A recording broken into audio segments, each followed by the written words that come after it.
मित्रों, कैसे हो? आशा करता हूं आप अपने स्थान पर सकुशल होंगे। मैं कमलेश कुमार वर्मा आपका सीसीए ऑनलाइन क्लासेस में फिर से स्वागत करता हूं। हमने पूर्व की कक्षाओं में विशेषण के बारे में पढ़ा था। आज हम फिर से विशेषण के अगले टॉपिक के बारे में पढ़ने जा रहे हैं। सबसे पहले मैं आपको विशेषण का संबंध उपमा तथा समास के अंतर्गत कर्मधारय समास के से जोड़ना चाहूंगा। विशेषण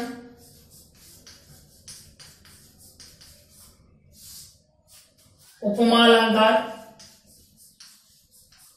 और कर्मधारय समास।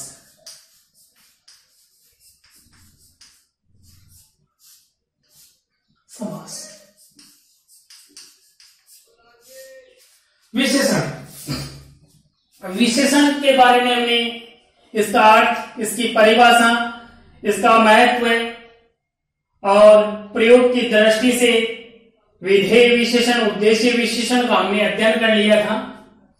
तो विशेषण के अंतर्गत एक होता है विशेष्य, एक होता है विशेषक, जिसे हम विशेषण कह देते हैं। ऐसे ही उपमा अलंकार में एक होता है उपमेय और एक होता है उपमान।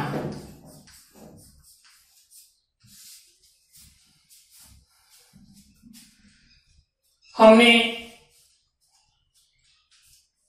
अलंकारों में देखा था कि उपमा अलंकार के अंतर्गत उपमेय और उपमान शब्द आते हैं और यहां विशेषण के अंतर्गत विशेष्य तथा विशेषण शब्दों का प्रयोग हम करते हैं। तो हम इसको एक बार फिर से समझने की कोशिश कर रहे हैं। जैसे काला घोड़ा,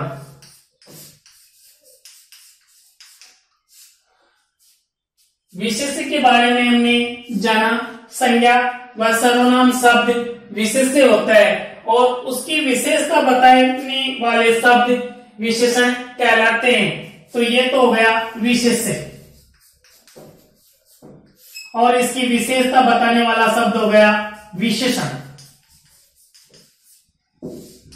अर्थात जिसकी विशेषता बताई जाती है, जिसकी विशेषता बताई जाती है वो तो क्या हो जाता है? विशेष्य। और जो विशेषता बताई जाती है वो हो जाता है विशेषण। इसी प्रकार तो ये क्या हो जाएगा? घोड़ा उपमेय। किसकी विशेषता बताई जा रही है? घोड़े की। क्या है? काला है, तो ये विशेषण हो गया और इसी प्रकार ये उपमान भी हो जाएगा। दूसरा उदाहरण लेते हैं, चंद्रमुखी।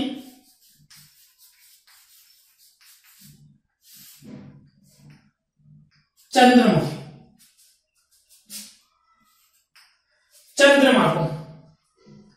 चंद्रमा की उपमा मुख को दी गई है।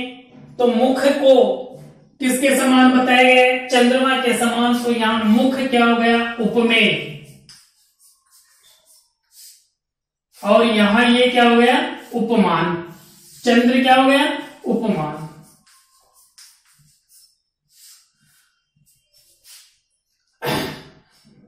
इसी के अंतर्गत हम देखते हैं कर्मधारय समास का जब आप अध्ययन करते हैं तो हम परिभाषा देते हैं कर्मधारय की कि इस समास के अंतर्गत विशेष्य व विशेषण का संबंध, विशेष्य व विशेषण का संबंध एवं उपमेय व उपमान का संबंध होता है। तो हमने जाना कि किस प्रकार से विशेष्य होता है, किस प्रकार विशेषण होता है। उपमेय और उपमान के बारे में भी हमने जाना। तो इनका आपस में संबंध होता है। उपमान का उपमेय विशेष्य तथा विशेषण का, और हम इनका कर्मधारय समास के अंतर्गत इनका संबंध जोड़कर देखते हैं। आगे हम देखते हैं विशेषण के भेद।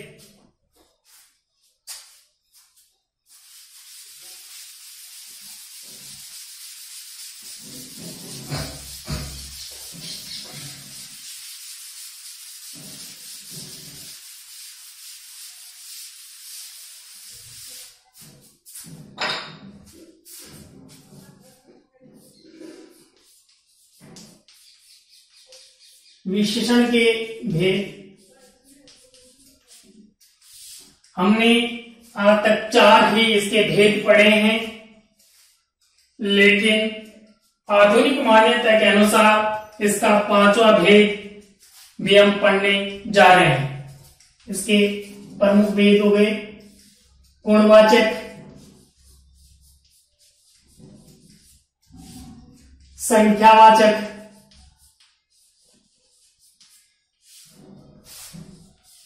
परिमाणवाचक, संकेतवाचक या सार्वनामिक विशेषण, और 5वां हम पढ़ेंगे व्यक्तिवाचक विशेषण।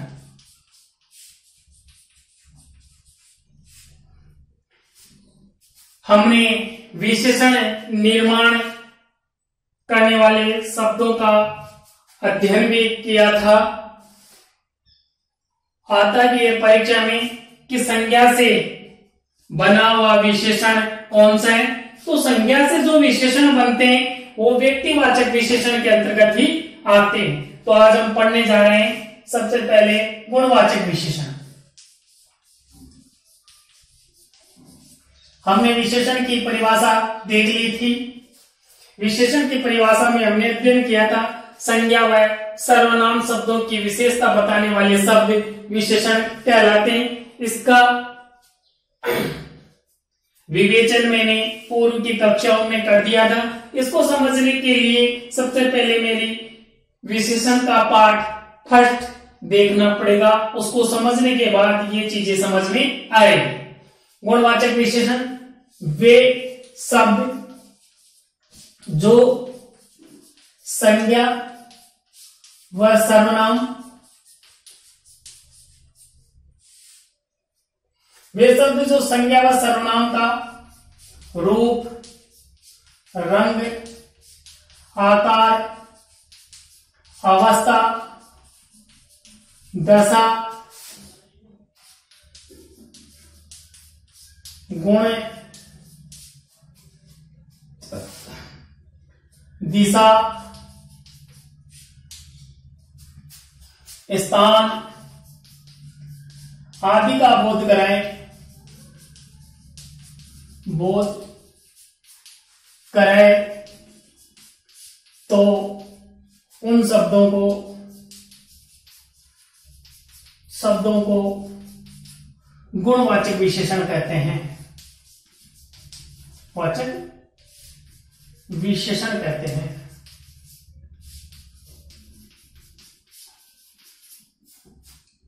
जैसे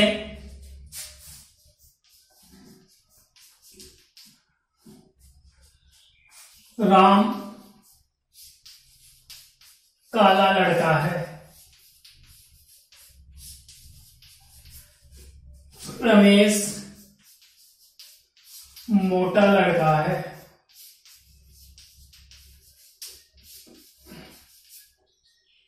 गीले कपड़े मत पहनो,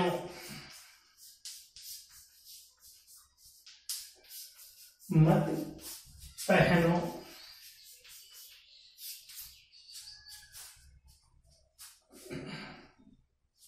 राधा सुंदर लड़की है,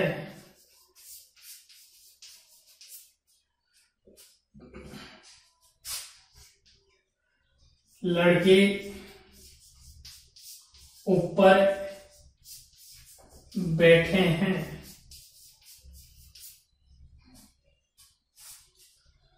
लड़के ऊपर बैठे हैं। तो हमने ये कुछ वाक्य देखे, इनमें से हम विशेषण को छांटते हैं। तो विशेषण क्या होता है? या तो संज्ञा सर्वनाम से पहले आ जाए या संज्ञा व सर्वनाम के बाद आए, वो शब्द विशेषण कहलाता है। तो लड़का संज्ञा है, इससे पहले आने वाला शब्द क्या है? विशेषण। लड़का संज्ञा है, विशेष्य है, इससे पहले आने वाला शब्द विशेषण है। कपड़े संज्ञा है, इससे पहले आने वाला शब्द विशेषण है। लड़की संज्ञा, इससे पहले आने वाला शब्द क्या है? विशेषण है। ऊपर बता रहा है तो संज्ञा के बाद आने वाला शब्द विशेषण है। इस प्रकार हमने जाना कि इस प्रकार ये गुणवाचक विशेषण है।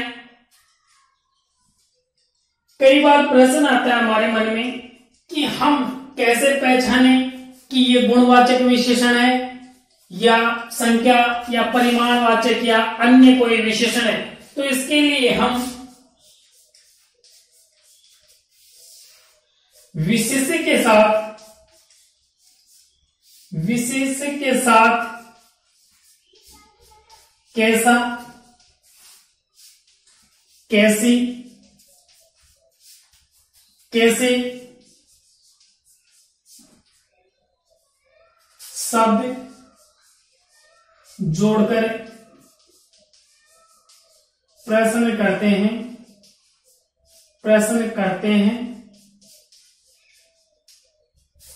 यदि उत्तर मिलता है तो वहां गुणवाचक विशेषण होता है।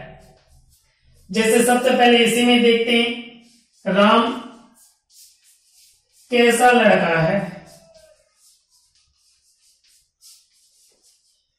कैसा है भाई?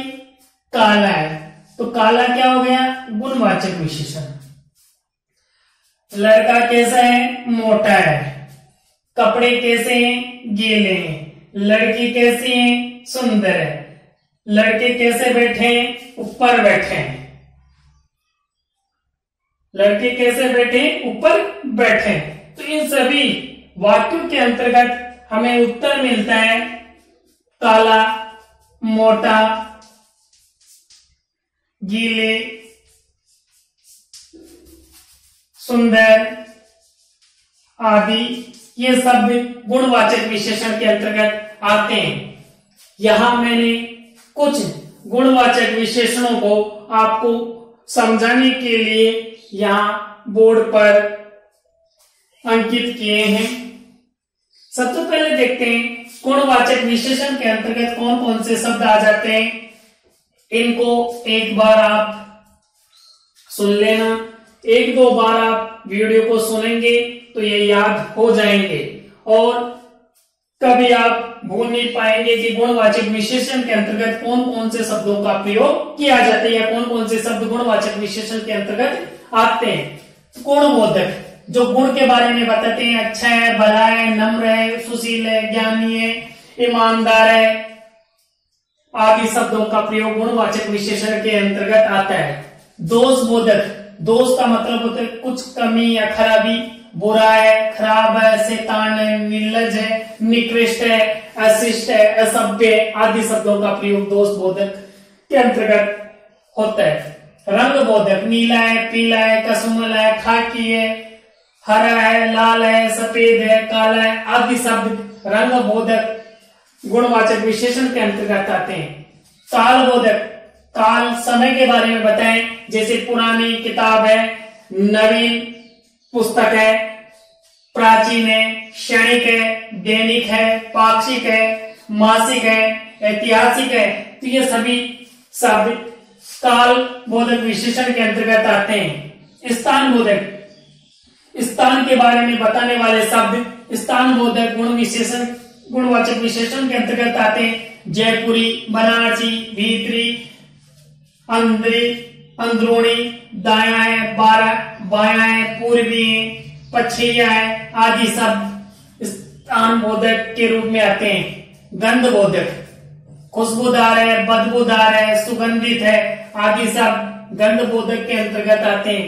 दिशा बोधक, पूर्वी है, पश्चिमी है, उत्तरी है, दक्षिणी है, ऊपरी है, नीचे है, भीतरी है, बाहरी है, ईशान कोणीय है, अग्नि कोणीय है आदि शब्द दिशाबोधक के रूप में आते हैं।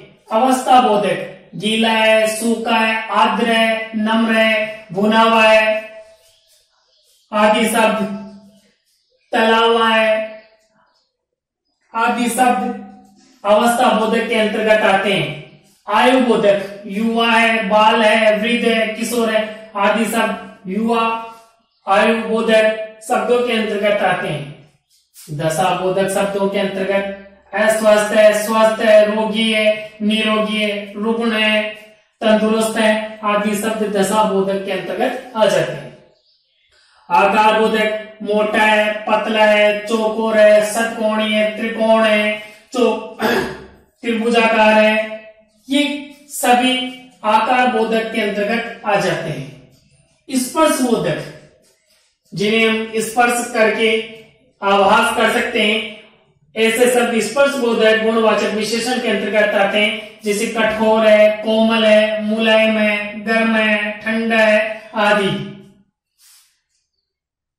स्वाद बोधक गुणवाचक विशेषण स्वाद जिनको हम जीभ से महसूस करते हैं, ऐसे शब्द भी गुणवाचक विशेषण के अंतर्गत आते हैं, जैसे मीठा आम है, कड़वा फल है, कड़वी ककड़ी है, नमकीन सब्जी है, तीखा अचार है, ये सब स्वाद बोधक के अंतर्गत आ जाते हैं। स्वभाव बोधक स्वभाव बोधक भी गुणवाचक विशेषण के अंतर्गत आते हैं, जैसे चिड़चिड़ा है, मिलनसार है, खुशमिजाज है, बदतमीज है, झगड़ालू है, लड़ाकू है आदि सब स्वभाव बोधक विशेषण के अंतर्गत आ जाते हैं। व्यवसाय बोधक राम व्यापारी है, औद्योगिक क्रांति हुई, आपकी शैक्षणिक योग्यताएं क्या हैं आदि शब्द व्यवसाय बोधक के अंतर्गत आ जाती है। पदार्थ बोधक सूती है, रेशमी है, ऊनी है, कागजी है, फौलादी है, गर्मी में सूती कपड़े पहनने चाहिए। रेशमी वस्त्र ढाका में बनाए जाते थे, सर्दियों में हम ऊनी कपड़े पहनते हैं। कागजी पॉटरी प्रसिद्ध है, उसका शरीर फौलादी है। तो ये शब्द भी पदार्थ बोधक गुणवाचक विशेषण के अंतर्गत आते हैं। तापमान बोधक ठंडा है, गर्म है, गुनगुना है आदि शब्द तापमान बोधक शब्दों के अंतर्गत आते हैं। ध्वनि बोधक शब्द भी गुणवाचक विशेषण के अंतर्गत आते हैं, जैसे मधुर ध्वनि है, कर्कश है, कर्णप्रिय ध्वनि आदि। भार बोधक जिनको हम भार का आभास कर सकते हैं, महसूस कर सकते हैं, ऐसे शब्द भी गुणवाचक विशेषण के अंतर्गत आते हैं, जैसे हल्का है, भारी है, वजनी है आदि सब। वीडियो बड़ा न हो इस कारण मैं केवल गुणवाचक विशेषण के बारे में ही यहां चर्चा कर रहा हूं। अगले वीडियो में हम विशेषण के अन्य भेदों का अध्ययन करेंगे। मैं चाहता हूं कि ये विशेषण आपको अच्छी तरह समझ में आ जाए, इसी कारण मैं इनका विस्तृत विश्लेषण कर रहा हूं, ताकि आप कभी भी विशेषण शब्दों के अंतर्गत मार न खाएं, आपका कोई भी प्रश्न गलत ना हो। धन्यवाद। मेरे चैनल को लाइक व सब्सक्राइब तथा शेयर करें, ताकि मुझे जोश उत्साह मिले और मैं इस प्रकार के अधिक से अधिक टॉपिक आपके सामने लेके आऊं, विस्तृत जानकारी आपको प्रदान करूं, आपके साथ साझा करूं। धन्यवाद।